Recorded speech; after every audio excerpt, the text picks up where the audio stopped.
کہ حضرت حکیم الامہ قدس اللہ تعالی سرہ نے ارشاد فرمایا کہ ایک دستور العمل ایسا بتلاتا ہوں کہ اس سے ایسے جرائم خفیف ہو جائیں گے. وہ یہ کہ اس میں دو برتاؤ کرنے چاہیے. ایک تو یہ کہ ہر روز توبہ کیا کریں. اب تو یہ غضب ہے کہ لوگ توبہ کی حقیقت نہیں سمجھتے. توبہ کی حقیقت یہ ہے کہ جو کچھ کیا اس پر پچھتائے اور دعا کریں کہ اے اللہ مجھے معاف فرما دیجئے، مواخذہ نہ کیجیے. تو یہ کیوں نہیں کرتے؟ کیا ایسا کرنے سے نوکری سے موقوف ہو جاؤ گے؟ ہرگز نہیں. دوسرے یہ دعا کیا کرو کہ اللہ کوئی دوسری سبیل میرے لیے نکال دیجیے.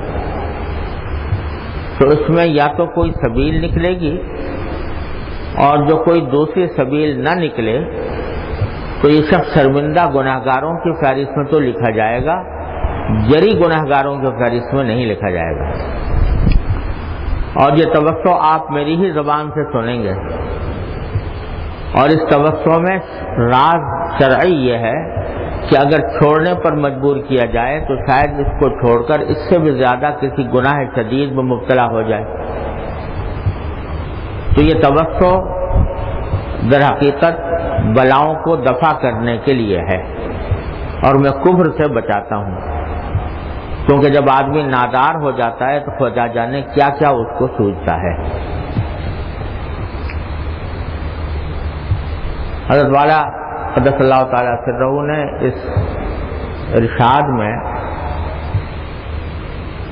خاص طور پر ان لوگوں کے لیے ایک اہم ہدایت دی ہے جو کسی گناہ میں مبتلا ہیں اور اس کے گناہ ہونے کا احساس بھی ہے